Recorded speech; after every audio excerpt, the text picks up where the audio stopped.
Shalom friends, welcome to the Messianic channel Pardes Roots, and today we're going to continue on our Torah portion taken from Exodus chapter 35 verses 1 through 5. And the topic that I wanted to talk to you about is what do we do when we see a lack in the congregation? Whether it's a lack of love, a lack of patience, or just in general lack of biblical principles and standards or values, what do we do from our side? What solutions do we get? And let's read our text and see some answers. Then Moses gathered all the congregation of the children of Israel together and said to them, "These are the words which the Lord has commanded you to do. Work shall be done for 6 days, but the seventh day shall be a holy day for you, a Sabbath of rest to the Lord.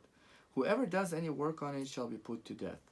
You shall kindle no fire throughout your dwellings on the Sabbath day." And Moses spoke to all the congregation of the children of Israel, saying, "This is the thing which the Lord commanded, saying, Take from among you an offering to the Lord. Whoever is of a willing heart, let him bring it as an offering to the Lord, gold, silver, and bronze." Amen. Further on, we see a list of other things that they would bring to the tabernacle, but gold, silver, and bronze are mentioned first because they were the highest values back in those times and still today. The first question that you may have and you may raise actually is, what is the connection mentioned here between the Sabbath day of rest and the offerings they would bring in the tabernacle? Simply this, friends. When we work for 6 days and earn things with our own strength, God commands to have one day, it's the Sabbath day, that we would stop and not do anything and not earn anything and give this day completely to the Lord, serving Him. It is a way for us actually to help us to realize and recognize God's authority in our lives. It says God is the creator of heavens and earth, and even the strength that you have to work and earn comes from God. The health that we have comes from God. It says that we came into this world naked, and naked we shall go to the next world. We cannot take anything we earn in this world with us. Therefore, in order for us not to get stingy about the things that God blesses us with, and not to own them as it would be ours, but rather recognize that it is God who is blessing us with it, and we are to serve God with these things, we are to rest on the Sabbath day. And when we do this in obedience, we obtain, like it says here, a willing heart or a wanting heart to give to the Lord what belongs to Him. Whether it's gold or silver or our giftings, whatever we serve God with, we are to freely bring it in the tabernacle. Now, it's a completely separate subject of why people would be put to death if they would break Sabbath, why was it so strict if they would kindle the fire, and so on. I just want to briefly remind you that any sin that was put to death for that sin, that people were put to death for that sin, shows us the level of heaviness of that sin that destroys our soul, that actually destroys the things that God builds in us. Therefore, the physical is the portrayal of something much deeper, of the spiritual reality of the damage that comes by disobeying God. Now, in the next book of Leviticus, there will be an instance of a man who he actually gathered the wood in order to kindle the fire on the Sabbath day, and he was punished and put to death. And in that Torah portion, we will discuss with you why was it so strict that the person would be put to death just by kindling the wood, kindling the fire on the Sabbath day. Well, in reality, we will explore and show what is the true motive, what was the true motive behind this man's heart, but also we will see what is the true motive behind man's heart when we disobey God. Friends, it's much deeper than what we see on the outward. And Jeremiah chapter 17 says that man's heart is wicked and crooked, and only God knows this heart. Therefore, it's not just about kindling the fire or not kindling the fire on the Sabbath day, or breaking the Sabbath or not breaking the Sabbath.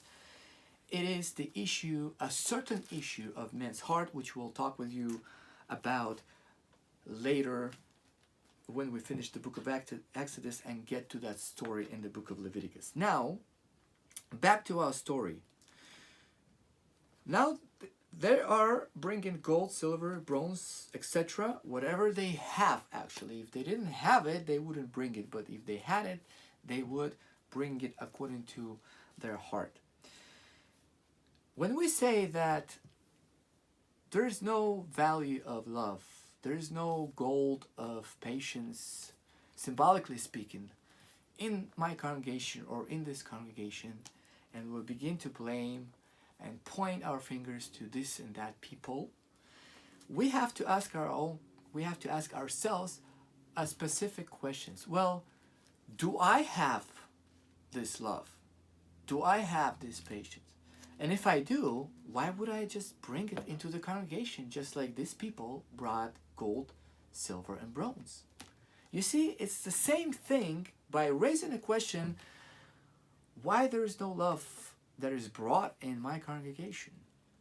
It's the same thing as someone back in those days, in that story, would say, why this guy is not bringing gold and silver, he's bringing something else actually, but he's not bringing gold and silver, when you at the same time don't have this gold and silver. Well, then that person would not have a right to ask certain question like this, right? So when we ask, we say, why there is no this or that in my congregation, why there is no long suffering, why there is no patience, when I don't have it myself, then it puts me in a position of someone who has no right to ask such a question.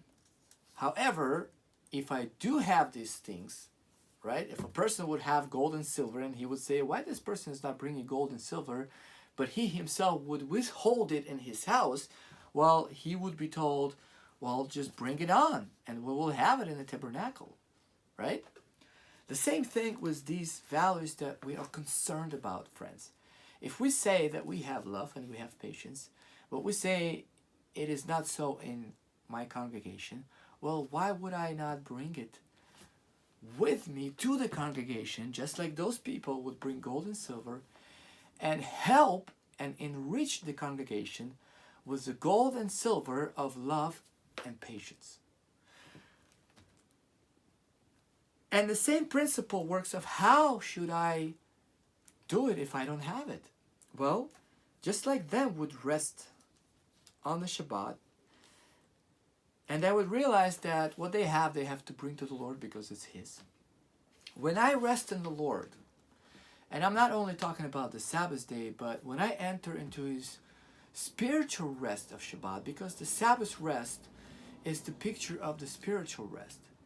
And one doesn't cancel the other. We have to have the Sabbath day in order to maintain the idea of the spiritual rest. Friends, when we walk in God's rest in our life, and I'm not talking about not doing anything, but rather just recognizing God's authority in my life and allowing God to do what He's doing in my life, then it would be easier for me to be willing to sacrifice and bring the things God blessed me with. I'm talking about spiritual values. Whether maybe you have a longer patience, a long suffering, or you have more love than someone else does. Well, it is upon you and upon me to bring this in the congregation in order to build it up just like they built up the tabernacle with the gold, silver, and bronze. Friends, it's a simple yet very deep exhortation, personally to me, to work on these things and to be able to connect that the more I enter into the rest of God, the more I'm able to bring the biblical values into my congregation to build it up for God's glory and for God's kingdom. May the Lord bless us, and may He help us not to raise up questions about certain people in our community and say why he doesn't have this, why they don't have this, why she doesn't say this to me, whether I myself, that's the solution. Let me bring myself the love, the patience, the gold, the silver, symbolically speaking, in order to enrich that of this person and the community I'm in, just like they did with the tabernacle. May the Lord bless you, and we'll see you in the next Torah portion. God bless.